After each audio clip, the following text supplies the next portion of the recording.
Ang ginawa ko is Housing for All Act.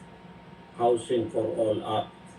Meron tayong existing law nito, meron na tayong batas, yung Republic Act number 7279 o tinatawag na Urban Development and Housing Act. Ang proposed amendments ko dito, number 1, dagdagan ng alokasyon ng pondo para sa mga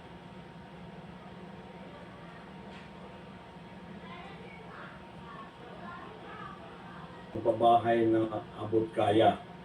Pangalawa, ng proseso sa pagkuha ng lupa at pag-aproba upang mapabilis ang mga proyektong bahay. At meron tayong overview, bumuo ng abot kayang pabahay para sa mga pamilyang mababa ang kita. Yung socialized housing natin, kailangan mas maganda pa yan na ang presyo ay kasing baba rin. Ang scope nito, tututukan nito ang mga urban na lugar, no? Mga urban areas na nakakaranas ng kakulangan sa pabahay at mga lugar na madalas tamaan ng kalamidad.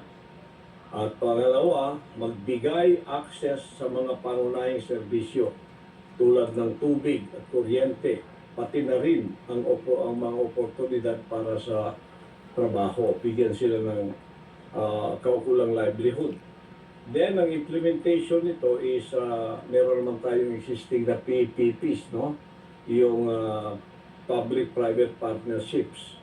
So, ikayatin ang mga pribadong sektor na mag-invest sa housing projects. And then, meron tayong land use policies, magpatupad ng mga polisiya na magpapadali sa pagkuha ng lupa para sa pagtatayo ng pabahay. And then, may monitoring progress din tayo, regular na suriin ang kalidad at accessibility ng mga housing project. Ito ang nakita natin na isang malaking problema na pwedeng bigyan ng solusyon. At ito yung aking mga panukalang gagawin kung ako ay may luklok bilang isang senador. Maraming salamat po sa